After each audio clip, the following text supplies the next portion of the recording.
Amado Dios, Padre Celestial, gracias por este tiempo maravilloso, por este día especial. Gracias por haber traído a tu pueblo, a tu iglesia en esta mañana, a adorar tu nombre, a exaltar tu nombre, Señor, a orar, a interceder, a recibir un poderoso mensaje de la palabra. Dios mío, venimos aquí, Señor, porque te necesitamos, Señor, porque necesitamos de ti, Señor, porque para nosotros, Señor Dios, es un deleite poder estar en tu presencia, Señor, pero también sabemos, Dios, que tú te gozas, que tú te alegras cuando ves a tu pueblo reunido, cuando ves a tus hijos, Señor, dependiendo total y absolutamente de ti, Señor, y nuestro deseo, Señor, al estar aquí es venir a recibir, pero también a traer gozo, alegría a tu corazón, Señor, porque tú has sido bueno, eres bueno, Señor, todo el tiempo con nosotros. Padre amado, te pedimos un grito y dirección, Señor, para esa palabra que se va a compartir en esta mañana. Declaramos que es palabra viva y eficaz. Declaramos que esta palabra, Señor, se afirma en nuestros corazones, Señor, que ya no vuelve vacía, Dios. Oramos para que los niños sean edificados en la palabra, Señor, para que ellos cuando crezcan no se aparten. Oramos, Señor Dios, sometiendo los aires, sometiendo todo este lugar, sometiendo nuestras vidas, mentes, corazones al completo y absoluto señorío de Cristo. Sometemos la enseñanza, sometemos mi vida, Dios. Aún oramos por los que están enfermos, oramos por los que tienen alguna dificultad, por aquellos que queriendo estar aquí no han podido, Señor, porque quizás les tocó laborar, porque quizás están enfermos, pasando alguna situación difícil, porque quizás, Señor, salieron a otra actividad, los bendecimos y te pedimos, guarda, Señor, a tu pueblo, a tu iglesia, aquí donde quiera que se encuentre, Señor Dios. Padre amado, oramos por los desanimados, por los débiles, por los que, Señor, se dejan enredar por todas las distracciones, afanes de este mundo. Oramos declarando libertad, Señor. Oramos para que la iglesia, Señor, el pueblo de Dios, entendamos todos los tiempos que estamos viviendo, Señor. Pedimos misericordia, Señor. Misericordia, Dios. Padre amado, sabemos que tú no has venido, Cristo Jesús, porque tú, Señor, estás esperando que tu pueblo se alinee, Señor. Tú estás esperando que las almas sean añadidas a la iglesia. Tú estás esperando que esas almas se reconcilien, Señor. Tú estás esperando, Señor Dios, que muchos vengan, Señor Dios, para poder regresar, Señor, de la gloria, para que nadie se pierda, Señor. Glorifícate, Señor, en esta mañana. Oramos por la nación de Israel, Señor, por ese pueblo que tú escogiste, Señor, para que ese pueblo, Señor, esté preparado, Señor Dios de la gloria, para que aquellos que no creyeron en ti, ni Cristo, Señor, sean inquietados, Señor Dios. Te lo pedimos en el nombre de Cristo Jesús, Señor, Dios de la gloria, Padre, y que tú uses esta hora, este ministerio, Señor, para que se siga extendiendo el Evangelio, Señor, y que todas esas semillas que se han sembrado, Señor,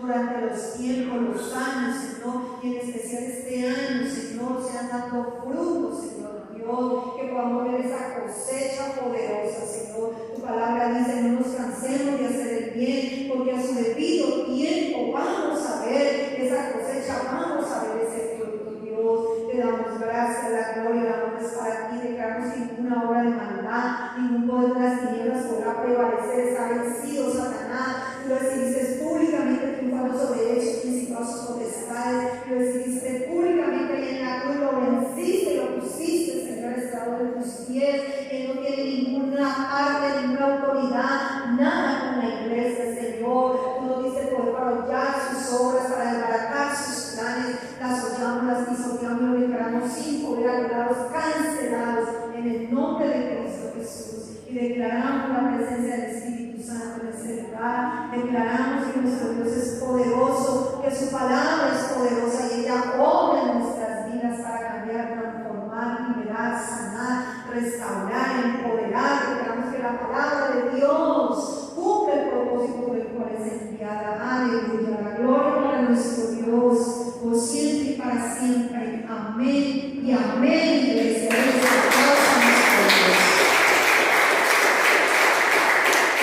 gloria a Dios.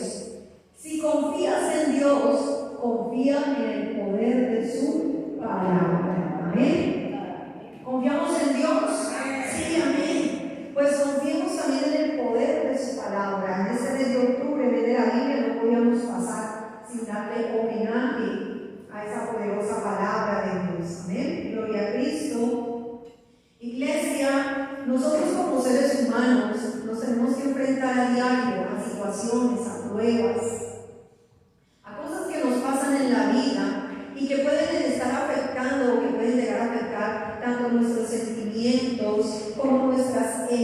emociones, trayéndonos quizá tristeza, dolor, ira, frustración, quizás sintiendo miedo, depresión, cansancio. Bueno, cualquier cosa de esas se puede manifestar. Usted sabe que cuando alguien está pasando dificultades, lo embargan todos esos sentimientos y emociones.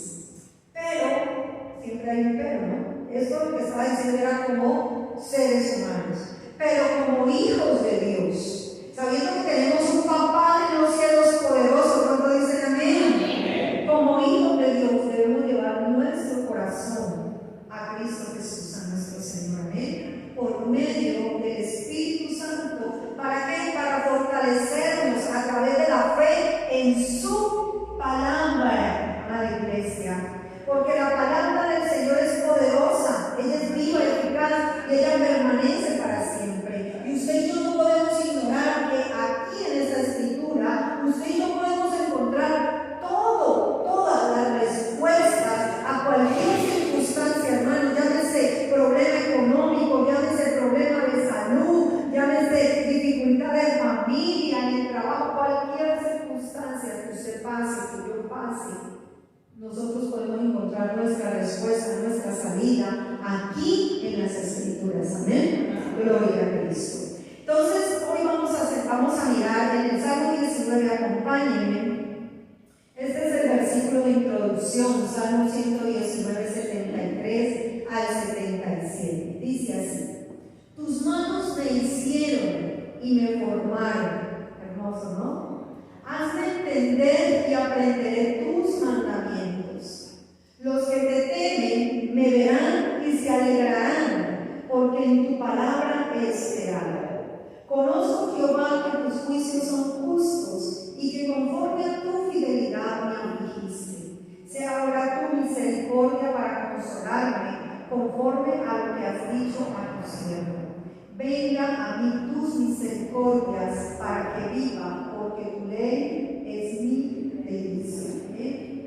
Qué hermoso, porque el salmista nos está dando a entender, nos está diciendo que usted y yo somos hechura de ¿quién? De Dios, ¿cierto?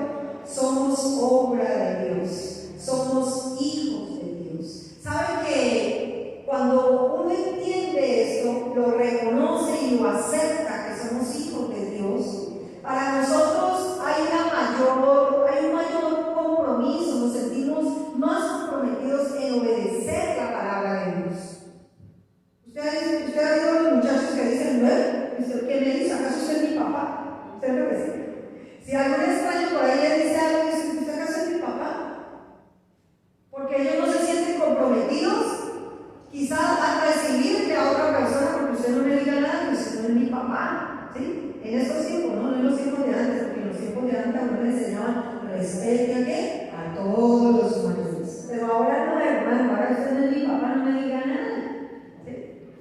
Y sabe que nosotros los creyentes, cuando entendemos quién es nuestro Padre, pues nos vemos mayormente comprometidos a obedecer su palabra.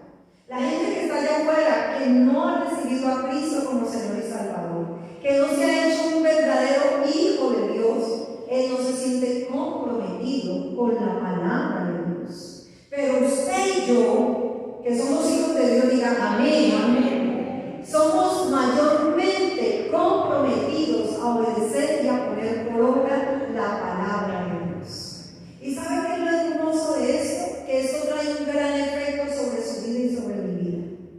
Porque cuando usted y yo obedecemos la palabra de Dios, esta palabra nos va a traer fortaleza en medio de cualquier circunstancia. La palabra de Dios nos va a traer consuelo, la palabra nos va a traer paz, la palabra nos va a llenar de gozo, la palabra nos vivifica, nos trae vida. Cuando usted y yo la entendemos y la obedecemos, amén. Necesitamos obedecerla para que sea provechosa esa palabra en nuestras vidas.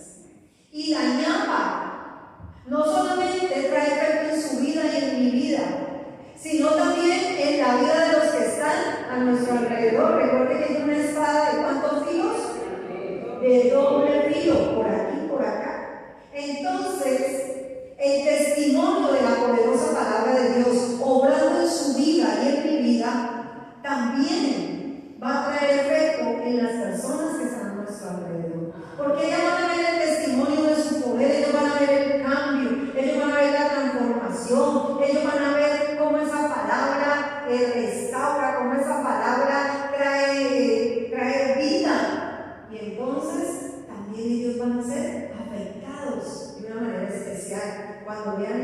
testimonio de los que obedecemos la palabra de Dios. Recuerdo que mis comienzos de vida, mis comienzos no, cuando estaba en el mundo, ¿sí? Estaba en el mundo, a mi casa llegó un joven que le compartía la palabra a mi hermana.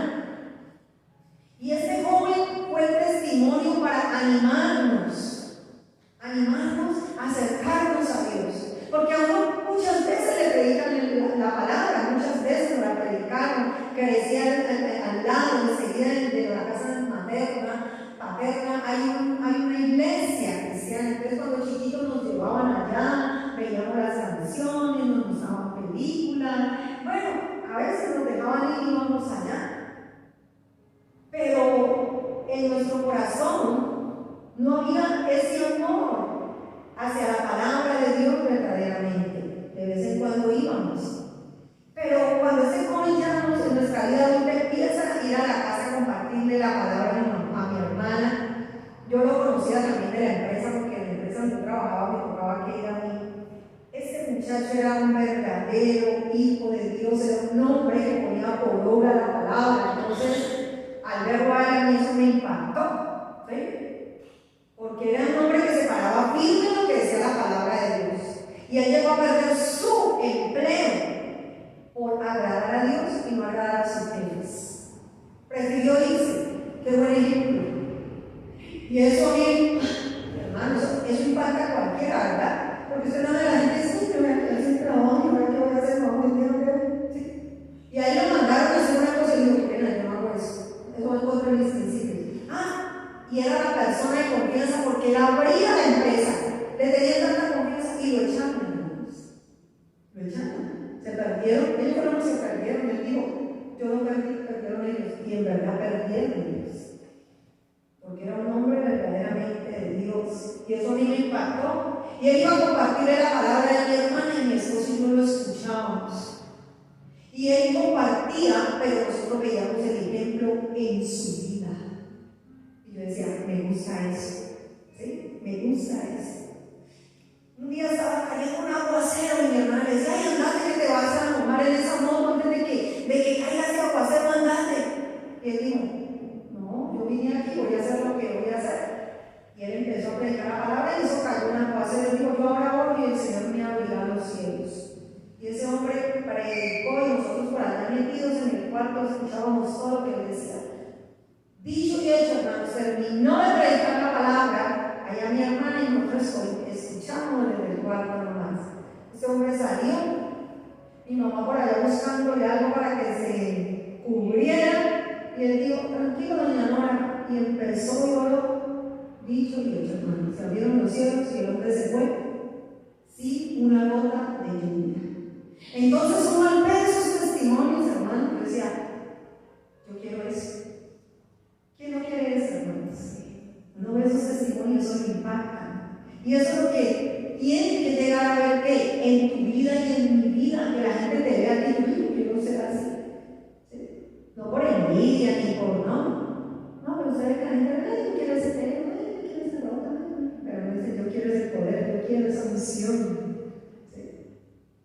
Pero era porque ese hombre vivía la palabra de Dios. Y eso es lo que nos está diciendo aquí el salmista, ¿verdad? Entonces, eso empezó a obrar en su vida. Y yo quiero llevarlos a una historia que se encuentra en el primer libro de las Crónicas. Vaya conmigo al primer libro de las Crónicas. Esta es la introducción nomás. Vamos a mirar en el capítulo 20 del libro de las Crónicas.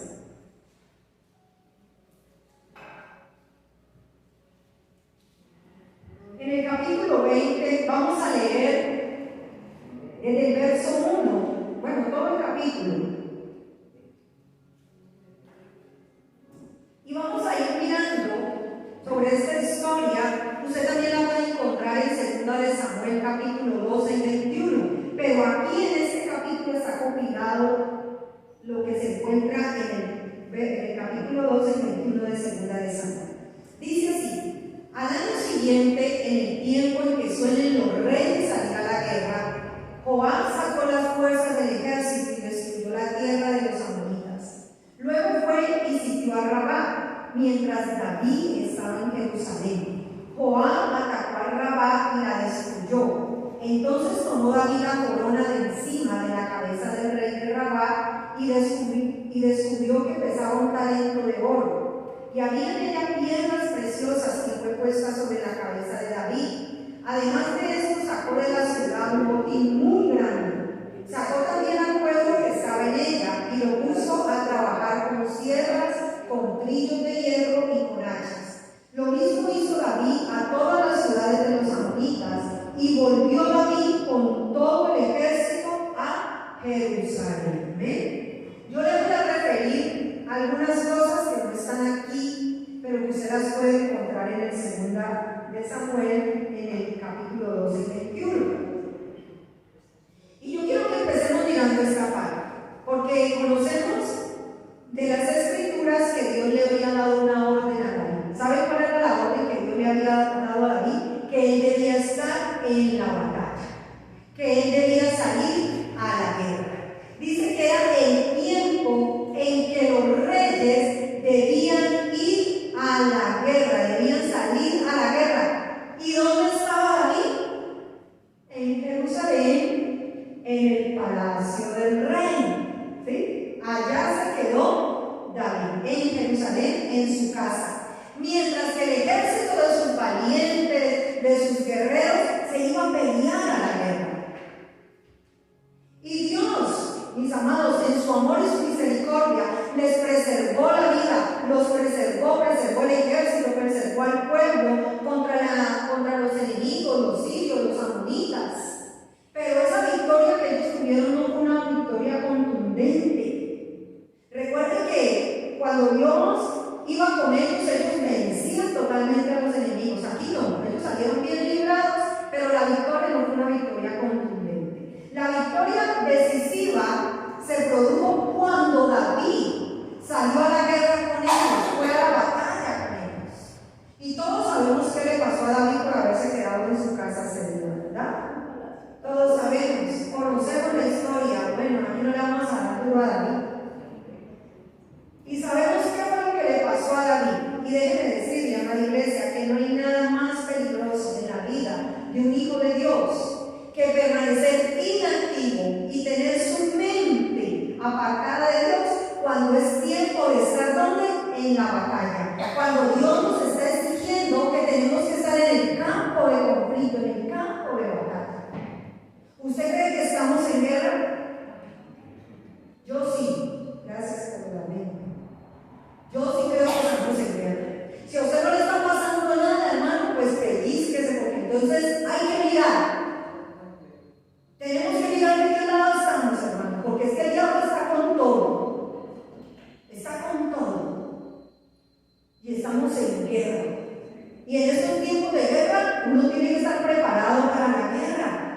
Yo le pregunto, ¿usted cree que los ucranianos, ellos están pensando, ay, ¿qué vamos a hacer este fin de semana? ¿Cómo vamos a celebrar el Halloween?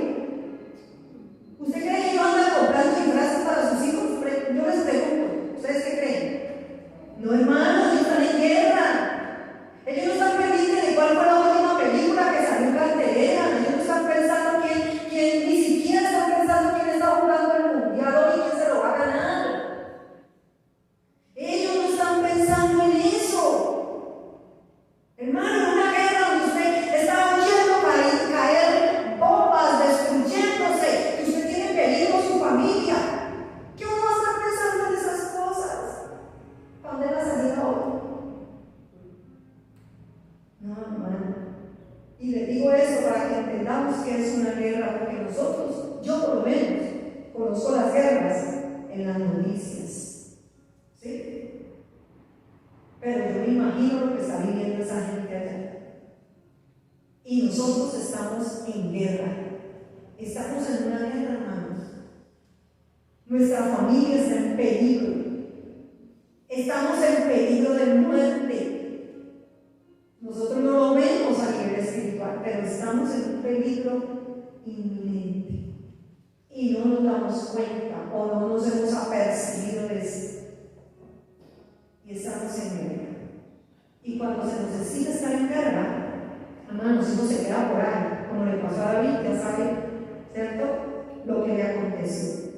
Ahora, aunque David le sucedió, le aconteció esto, a David no se le quitó la corona. ¿Por qué? Porque David tuvo una actitud diferente. Recordemos que Saúl, cuando pecó, el Señor le quitó el reino. Y le quitó el reino no solamente sobre él, sino sobre toda su casa. Pero David no perdió la corona ni perdió el privilegio de tener el reino sobre su familia. ¿Por qué? Porque él respondió de una manera diferente. Él respondió con conversión y arrepentimiento. Por el contrario, cuando David se arrepiente, él toma la decisión de ir a la batalla con su ejército. Él se va a pelear a la batalla. Él sale al conflicto con su ejército de valientes, como Dios se lo había dicho al principio. Y Dios tan lindo y tan misericordioso, hermanos, que el Señor, ya habiendo perdonado a David, Dios le muestra ese perdón y se ve que David verdaderamente se arrepintió porque Dios lo respalda en esa batalla. Y sabe que David, usted lo puede leer en el 2 Samuel, él regresa de esa batalla y sabe cómo regresó.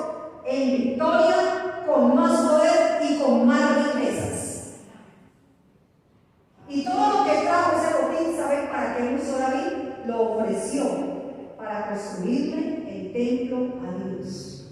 Porque este hombre tenía un corazón agradecido con Dios. El Señor pudo haber hecho lo que hizo con Saúl, ¿cierto? Quitarle su corona. Pero David era un hombre de Dios, era un hombre que confiaba en Dios, sí se equivocó, pero se arrepintió. Y Dios le da la victoria, ya la victoria decisiva en contra de sus enemigos y lo manda con poder y con más riquezas. Y este hombre dice que construye templo al Señor y de lo recibido de su mano le dio. Amén. Sigue diciendo en el verso 4, pasemos a la otra parte. Después de esto aconteció que tuvo lugar una batalla en Gezer contra los filisteos, y Sibekai el Husatita mató a Sipai de los descendientes de los gigantes, y fueron humillados. Y hubo otra gran guerra contra los filisteos. Elhanán, hijo de Jair, mató a David, hermano de Goliat el Geteo, cuya lanza tenía un asta tan grande como un rodillo de telar. Volvió a haber guerra en Gad, donde había un hombre de gran estatura, el cual tenía 6 dedos en sus pies y en las manos, 24 en total, y era descendiente de los gigantes. Este hombre desafió a Israel, pero lo mató Jonatán, hijo de Sinea, hermano de David. Y estos eran descendientes de los gigantes de Gad, los cuales cayeron a manos de David y de sus siervos. ¿Qué observamos aquí, mis amados? Aquí encontramos otra victoria del pueblo de Israel, otras victorias del pueblo de Israel, pero en este caso sobre los filisteos. Y aquí el cronista nos está mostrando que el ejército de Israel había aprendido a vencer y a matar gigantes sin David, porque ya David llegó a cierta edad, a cierto tiempo donde ya no volvió, ¿sí?, a luchar contra gigantes. Ya era la cosa pesada, se la dejaba a los más jóvenes, ¿sí? Él salía a la batalla a dirigir, allá como comandante, pero la cosa más dura se la dejaba a los más jóvenes, la pelea dura se la dejaba a los más jóvenes. Pero se levantó una nueva generación. David había dejado un legado. ¿Y cuál era el legado que había dejado David? Un pueblo preparado para la victoria. Un pueblo que aprendió su ejemplo y sus enseñanzas, mis amados. Ese fue el legado que dejó David. Un hombre que confiaba plenamente en Dios y en el poder de la palabra de Dios. Ese fue el legado que dejó David. Un hombre que se humillaba delante de Dios, que reconocía que Dios era todopoderoso y que la palabra de Dios era la espada más poderosa para poder vencer a quién, al enemigo, hermanos. David enseñó eso, que la palabra era la espada con la que un guerrero podía luchar y vencer a cualquiera que se le presentara, hermano, por grandote que fuera. ¿Sí? Ese fue el legado que le dejó David. vemos aquí, que toda esta nueva generación peleaba contra los gigantes, los vencía, los mataba. Gloria a Cristo. Pero yo quiero que nos centremos en el verso 6 y 7, porque la escritura se centra en esos versos. Y usted sabe que si la escritura se centra en algunos versos es porque hay algo especial ahí, ¿verdad? Y dice aquí, volvió a ver guerra en Gad, donde había un hombre de gran estatura, el cual tenía 6 dedos en los pies y en las manos, 24 en total, y era descendiente de los gigantes. Este hombre desafió a Israel, pero lo mató Jonatán, hijo de Simea, hermano de quién? De David. Es decir, que era el sobrino, Jonatán era el sobrino de quién? De David, ¿sí? Era sobrino de David, era hijo de Simea, y Simea era hermano de David, ¿sí? Era su sobrino el que mató a este gigante. Gloria sea a Cristo Jesús. Y sabe que la escritura nos detalla a este gigante, nos muestra que en su mano habían 6 dedos y en sus pies habían 6 dedos. Esto era un fenómeno, era algo raro. Era una persona diferente, era algo extraño, hermanos. Y era un hombre grandote, gigante. Yo podría decir que era como un monstruo. Y todos se atemorizaban. Ustedes saben que el pueblo se atemorizaba cuando veía esta clase de enemigos. Pero bueno, gloria a Dios porque el ejército de Israel no, porque ya habían aprendido de las enseñanzas de David, del ejemplo de David. Amén. Gloria a Cristo. Yo le pregunto, ¿usted sabe a quién se está enfrentando?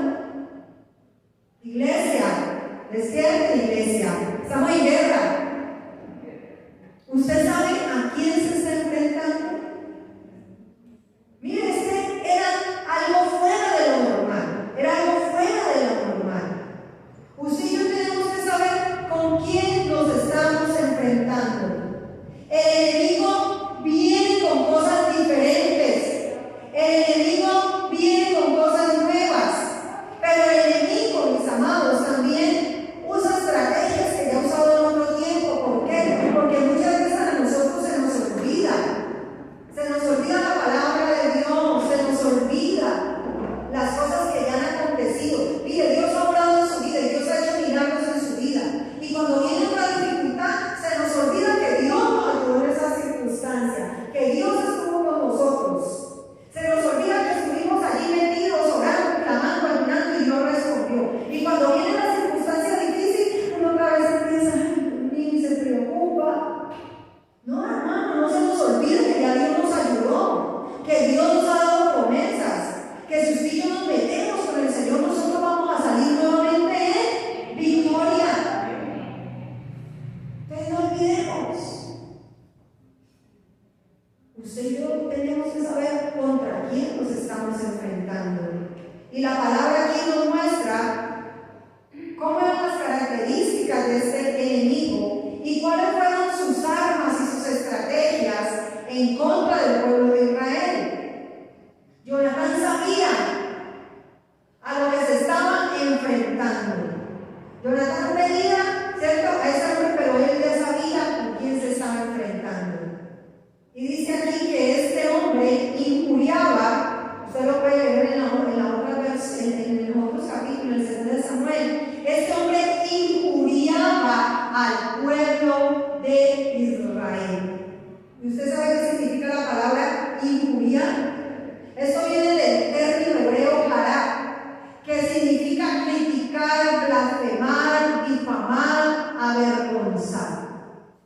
Eso significa la palabra injuriar. Y esto es lo que el enemigo quiere hacer en contra tuya y en contra mía. Y más, usted y yo nos encontramos en alguna situación difícil. Porque si otra persona se enferma no pasa nada. Pero si se enferma el Hijo de Dios, ¿qué pasa? ¿Y dónde está su Dios? ¿Cierto? Y ese no es siervo de Dios. Si al cristiano lo corren del empleo, ¿y por qué no llaman a ese otro que es el y no se llega tarde, no ha incumplido? Pero mira, el Hijo de Dios, y lo corrieron del empleo. Eso fue que algo hizo por ahí debajo, ¿sí? Entonces, cualquier cosa que a usted le o a mí me acontezca, hermano, es el que hablar de los demás. Si usted y yo estamos pasando por una prueba, si usted y yo estamos pasando por una dificultad, siempre va a haber quien se levante a criticarnos, a señalarnos, aún en nuestra propia casa. Esta palabra injuriar la encontramos en el Salmo 42:10. Cuando el salmista en medio de la dificultad dice: mis enemigos me insultan diciendo cada día, ¿dónde está tu Dios? Eso es injuriar. Es injuriar lo que le dijo la esposa a Job: tú todavía guardas tu integridad, maldice a Dios y muérete. Eso es injuriar. Y cuando usted y yo nos tenemos que enfrentar a dificultades, a problemas, quizá en su hogar, en su familia, con sus hijos, hermano, quizá en su trabajo, en su salud, siempre va a estar el enemigo allí para desanimarte, con palabras, para avergonzar, para difamar, para criticar. Pero ahí es donde usted y yo, hermanos, tenemos que saber quiénes somos. Ahí usted tiene que usar, ¿cierto? Ahí sí puede decir: usted no sabe quién soy yo. Usted tiene que saber quién es usted. Usted no tiene por qué dejarse mover. Mire, David decía: ¿dónde está tu Dios? David dejó de creer en Dios. ¿Buscó otra salida? No, él permaneció firme en Dios. Job le hizo caso a la mujer: ay, no, sí, mi esposa tiene la razón. No, mira como todo me va de mal. No, eso debe ser que Dios no existe. No, Dios está en contra de nosotros. No. Ellos sabían quién eran y quién era su Dios. Amén.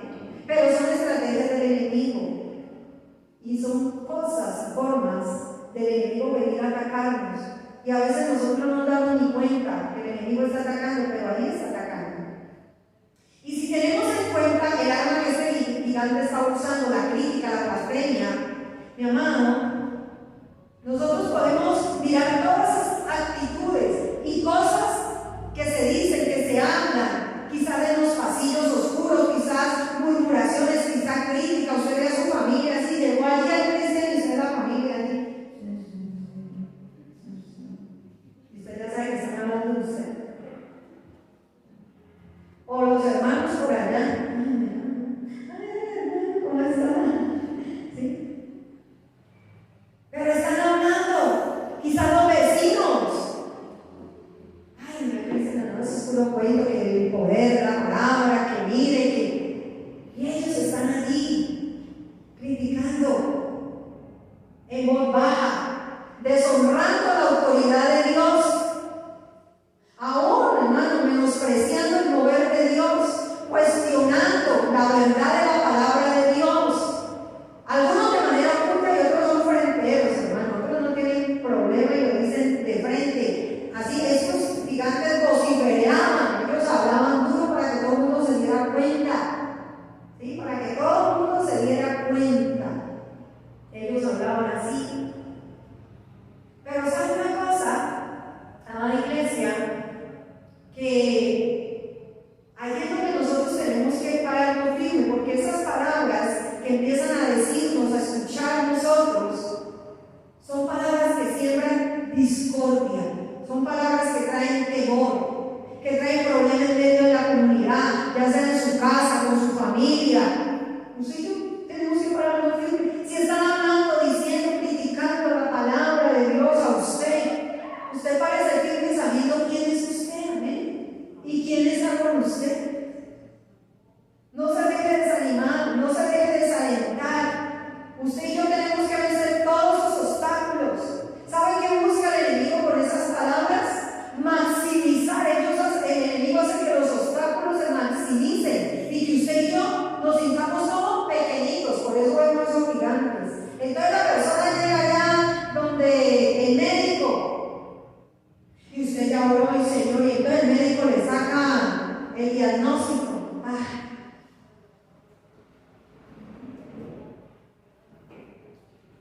No, hermanos, ha vencido el diablo. ¿Por qué tenemos que agachar la cabeza? Es el diablo vociferando. Y uno le declara al médico, porque así pasa.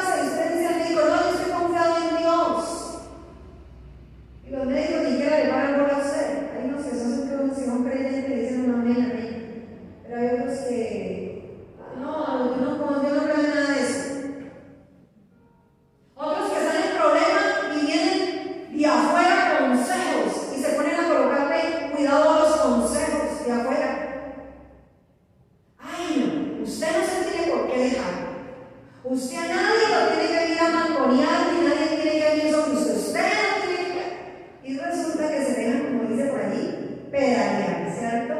Y todas esas palabras lo que hace es que usted se mete en problemas.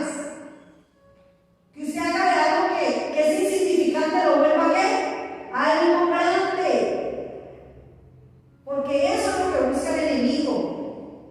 Cuando uno empieza a escuchar cosas, entonces eso hace que el problema sea grande. No, usted dice, usted ya declaró, no, esta deuda ya está cancelada, pagada en el nombre de Jesús.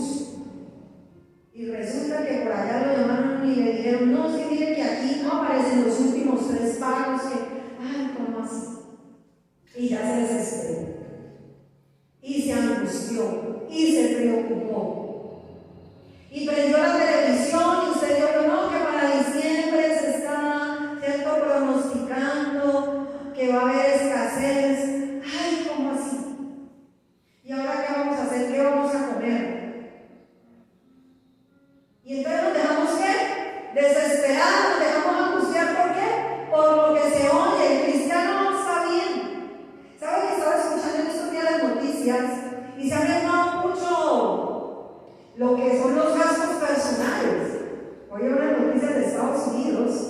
¿Cómo se ha mencionado mucho el gasto personal? La gente está invirtiendo mucho, pero en lo que es necesario, ¿no? En lo de necesidad. Pero ¿saben por qué están haciendo eso las personas? Y es bueno, porque la palabra dice que no gastemos en lo que no es pan. Pero, ¿cuál es la causa de eso? Que la gente está llena de ¿qué? De temor. La gente está llena de temor. Mi esposo les compartió ahora 8 días sobre el búnker, ¿verdad? Entonces la gente, como está llena de temor, ¿qué ha hecho? No, está invirtiendo toda su plata por allá en hacer casas debajo de la tierra. ¿Sí? Ya las casas no son para arriba, sino para abajo. ¿Por qué? Por el temor, pero son las voces. Son las voces. Perdón, ¿alguien sabe manejar el aire acondicionado? Está haciendo calor. ¿Ustedes tienen calor? Sí, pero es como bajamos. Entonces, mis amados, estas son las estrategias del enemigo.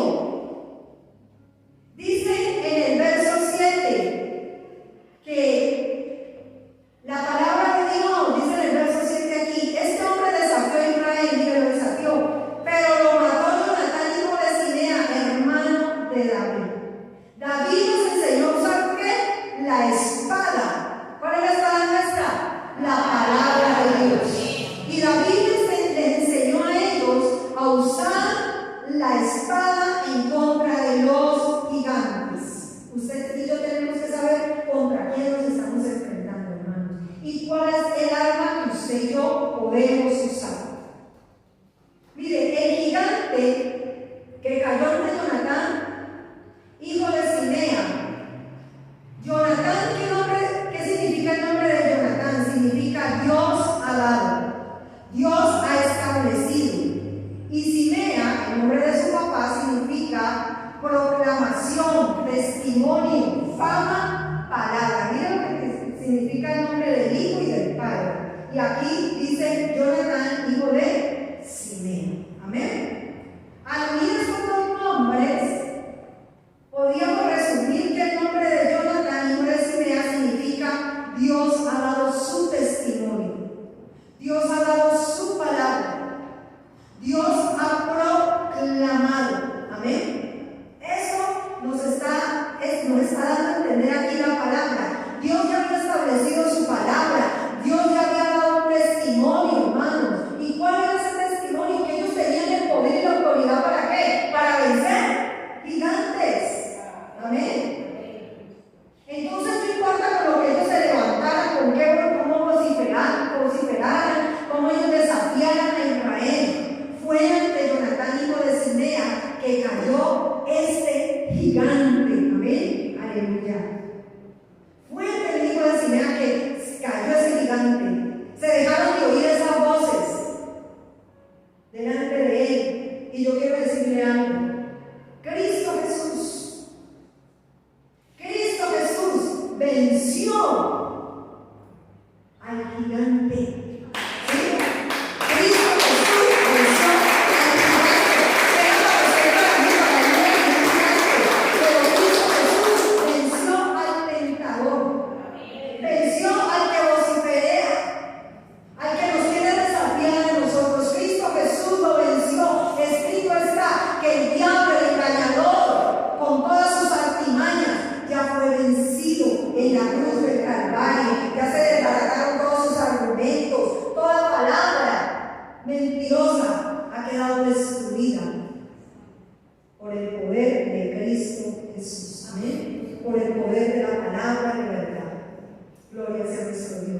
porque Cristo Jesús, hermano, David les enseñó a su ejército a pelear, a usar la espada y a vencer gigantes. Y Cristo Jesús le enseñó a usted, le enseñó a mí, amén, con su testimonio, cómo nosotros vencemos al enemigo, cómo nosotros pasamos por encima del enemigo, cómo nosotros podemos destruir todas sus artimañas, sus planes, sus estrategias, cómo nos enseñó Cristo con el poder de la palabra de verdad, amén.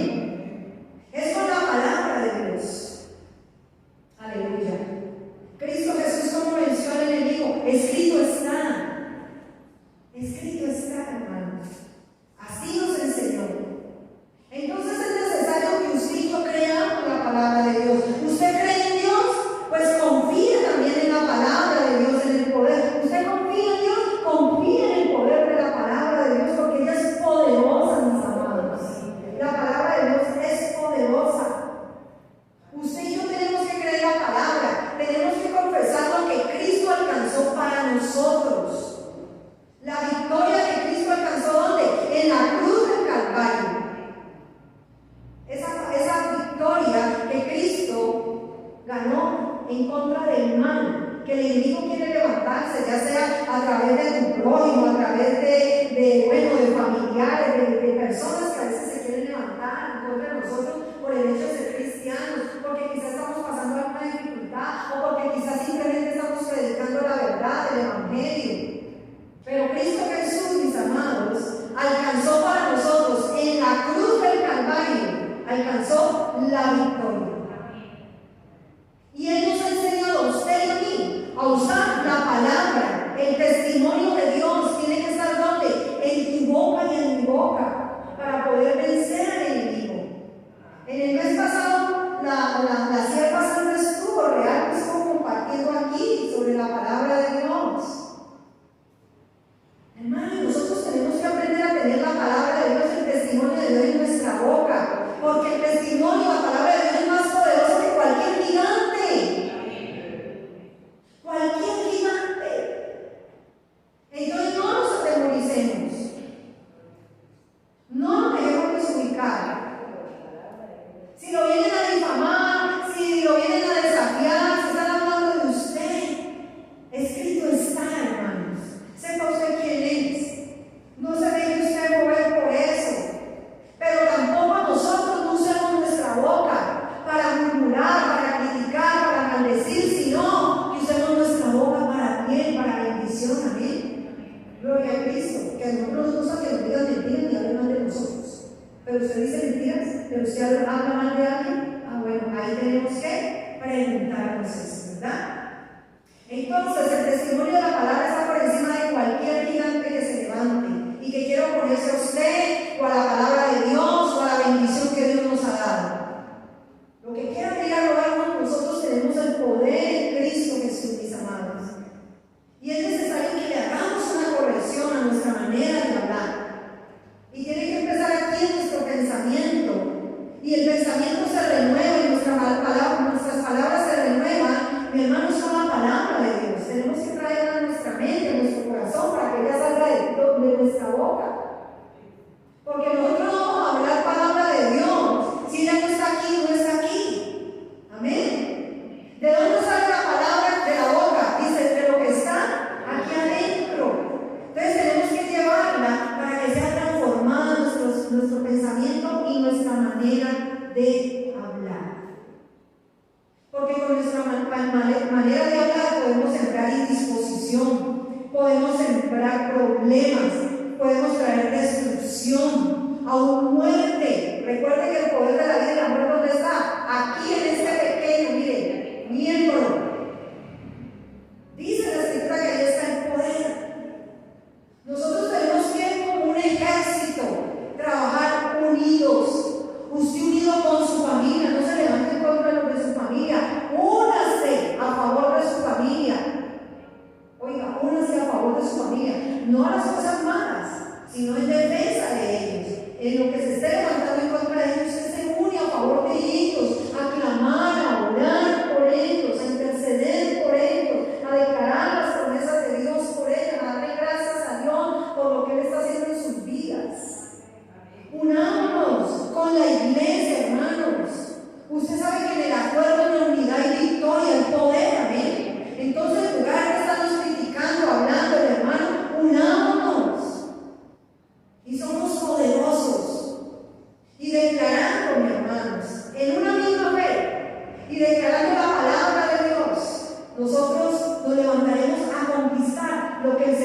ya ganó para nosotros. Dígame, Dios ese aplauso al Señor.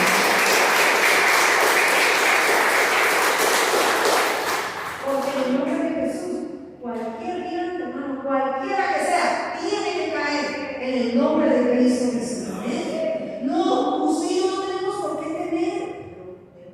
No temamos. No temamos. Una cosa es que usted y yo seamos diligentes. Una cosa es que usted y yo seamos personas que estemos atentos a las cosas. Pero hay gente que está llena de temor. Entonces, como son temerosas, usted la vean, ay, no, es que tenemos que amontonar. Porque, no, hermanos, tenemos que hacernos la casa bajo la tierra. No, yo no lo creo. Yo no creo que a nosotros nos vaya a tocar que vivir eso. No lo creo porque yo cojo las promesas de Dios. En estos días estábamos orando y declarábamos que los hijos de Dios no tenemos por qué morir de enfermedades. Hermano, nosotros no tenemos por qué morir enfermos. No, porque es que Cristo Jesús ya venció la enfermedad. Nosotros nos morimos porque ya era el tiempo en que nos vamos de aquí. ¿Sí? El Señor ya cumplió su propósito, camine en mí. Pero no he venido con morir de enfermedad. No he venido con morir. Ahora no quiere decir que usted no se puede enfermar. Y que si alguien se murió de enfermedad, entonces de que no era. No, hermanos. Tenemos que entenderlo. Si no, lo que yo les quiero entender es que usted y yo no tenemos que aceptar la mentira del diablo. Que es que usted va y le dice, no, es que ya se va a morir. No, usted y yo tenemos que vivir con las promesas de Dios, la voluntad de Dios. Usted y yo morimos porque ya es la voluntad de Dios. Y si Dios quiere que yo ahorita salga allá y ya me llegó el día, si Dios quiere me muero. Y yo no estoy declarando muerte, estoy diciendo si Dios quiere me muero. Y si Dios quiere usted me muero. Pues claro. Si Dios quiere yo me muero. Pero si Dios no quiere, a mí no me va a matar la enfermedad. ¿Sí? Yo me muero si Dios quiere. Si Dios no quiere, no me muero. ¿Sí? Entonces tenemos que aprender esto, hermanos. No, es que mire, es que ahorita va a suceder todas estas cosas y ya los cristianos van a empezar a meter a la cárcel. Hermano, nosotros en Cristo tenemos protección divina y cobertura. Si Dios quiere, vamos a la cárcel, ¿eh? Si Dios quiere, pero no por obra del enemigo. ¿Quién llevó a la cárcel a Pablo? ¿Quién llevó a la cruz a Jesucristo? ¿Poncio Pilato? No, hermano, ya Cristo. ¿A qué vino Cristo? A morir en la cruz. ¿Quién lo llevó a la cruz? No fueron ellos, hermano. Cristo vino a dar su vida por nosotros. Entonces, nosotros tenemos por qué darle la gloria al diablo, está vencido. A Pablo no lo llevó ningún diablo a la cárcel. Cristo le lo mandó a llamar porque era necesario que estuviera allá. Ahora, si alguien se roba algo, se va para la cárcel, hermano, eso no fue Cristo.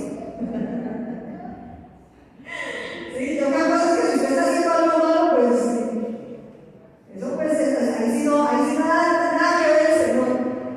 Ahí sí no tiene nada que ver el Señor. Pero si Dios quiere, vienen cosas, situaciones, y tenemos que entender esto. Pero no le demos alarde al diablo que él se crea pues el que tiene el control de todo. El diablo está vencido en el nombre de Jesús. Y por encima de Satanás está la palabra de Dios, están las promesas de Dios. Amén. Y nosotros no damos ninguna gloria al enemigo. El Señor dice que todo lo que nos pasa a nosotros, los hijos de Dios, todo es para bien. Todo es para bien. Porque si Dios lo permite, así el diablo lo esté queriendo hacer. Si Dios lo permite, Dios tiene un propósito grande y maravilloso. Dios tiene un propósito grande, pero el diablo no nos va a venir acá. Entonces, si alguien viene y lo ve a usted que tiene algún problema económico, hermano, usted, sí, no se vaya a apachurrar. Usted tiene la palabra de Dios. Dígale, los siervos más, mire, otro nombre, justo. A ver, ¿se quedó sin nada? ¿Sí? Pero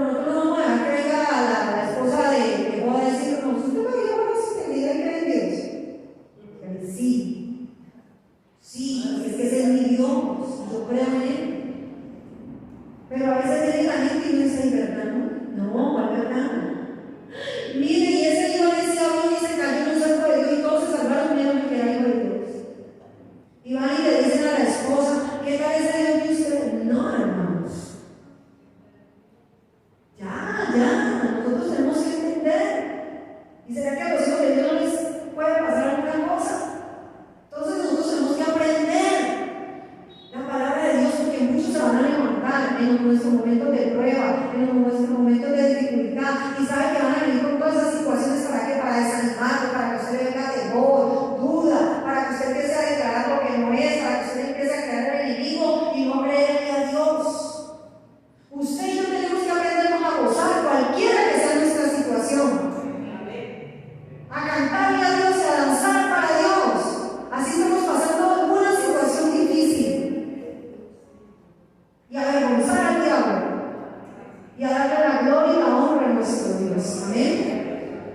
Es necesario entonces hacer corrección a nuestra manera de hablar, a nuestro comportamiento, porque nuestra palabra nos va a ayudar a conquistar la palabra de Dios, lo que sale de nuestra boca.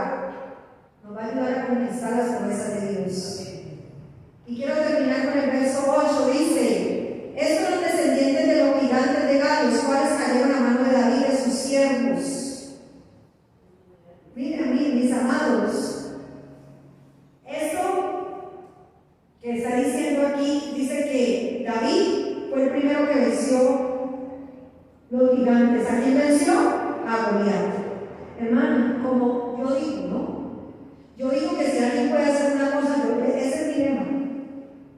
Yo digo, si él lo puedo hacer, yo también. Hay gente que, ay no, yo no soy capaz, yo no puedo. Yo aprendí que si alguien lo pudo hacer, yo también lo puedo hacer. Quizás no sea mi don ni mi talento, pero hago algo, ¿verdad? Enséñame, yo miro cómo lo hago, yo puedo hacerlo.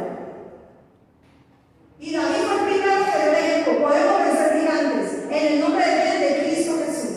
Entonces David fue el primero que venció a Goliat, y ahora todos sus siervos, sus generales, sus capitanes, su ejército, ahora derrotaban a los descendientes de los gigantes. Ahora todos podían matar y vencer gigantes. La unción de derribar gigantes ahora estaba ¿sobre quién? Sobre todo el ejército. Y yo quiero decirte que la unción de Cristo está sobre toda la iglesia de Cristo, y está sobre mí la unción de Cristo.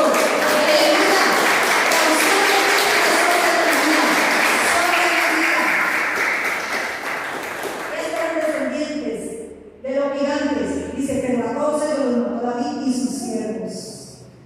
Usted y yo tenemos ahora el linaje de Cristo. Amén. Y la unción de Cristo está sobre quién? Hermano, eso no es una canción. La unción está sobre mí. No. Eso es una palabra de verdad. Es algo real, no es la canción que usted solamente canta. No. Confiamos en Dios, confiamos también en su palabra. El pueblo y el ejército que le temían los gigantes, que y temían y no se atrevían a ir en contra de los gigantes, ahora habían sido adiestrados. ¿Para qué? Para vencer gigantes, para enfrentar los gigantes, para conquistar las tierras donde habitaban los gigantes y que Dios les había entregado a ellos. Amén. Entonces diga, ahora yo voy a conquistar. Diga, ahora yo, pero créanme, hermano, ahora yo voy a conquistar, mentiroso diablo. Nosotros tenemos la unción. Cristo ya nos enseñó. Tenemos la unción, el linaje de Cristo, para vencer gigantes, para derrotar gigantes. Él nos dejó el arma. El pueblo, el ejército, ellos usaban espadas para vencer los gigantes. Y el Señor Jesús nos dejó también su espada. Él nos dejó su espada. Usted y yo tenemos una espada poderosa, hermano, más grande que esa que de movilidad que saben no hay cuántos ciclos. Yo no sé qué material era, hermano, que es más poderosa que la palabra de Dios. Nada, con esta nosotros podemos conquistar, vencer gigantes, cortarle la cabeza. Amén. Entonces yo quiero recordarles, amada iglesia, que Cristo Jesús ya venció en la cruz. Él murió, resucitó y venció por medio de la muerte al que tenía el imperio de la muerte. ¿Esto es a quién? Al diablo. Y ahora Cristo Jesús vive en nosotros. Y Cristo vive en mí. Entonces yo tenemos el poder y la unción. ¿Amén? Él vive en mí. Por eso tenemos la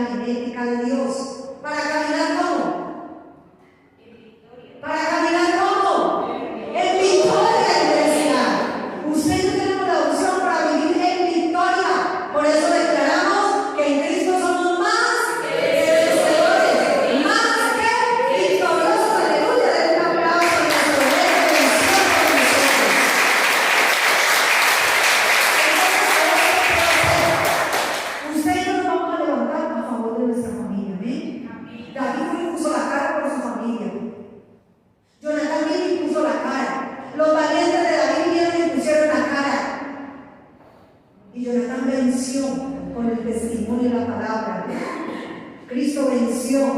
Y usted y yo, mis amados, vencemos por el testimonio de la palabra.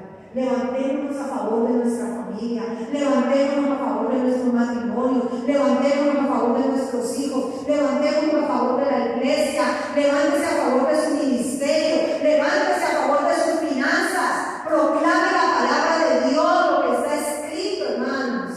No lo dude, usted confía en Dios, confía también en el poderoso, la poderosa palabra de Dios.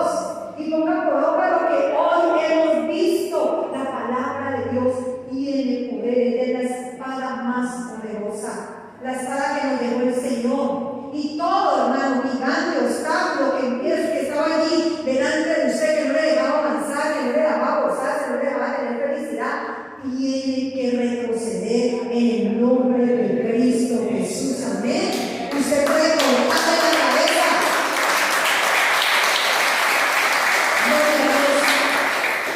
Gloria a Cristo. La Escritura dice que mayor es el que está con nosotros. Mayor es el que está con nosotros. Él está debajo de los pies de Cristo.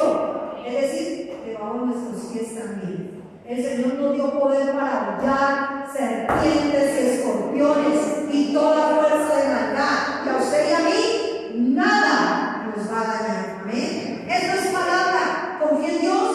Confiemos también en el poder de la palabra, la iglesia. Y yo quiero invitarle para que se ponga en sus pies.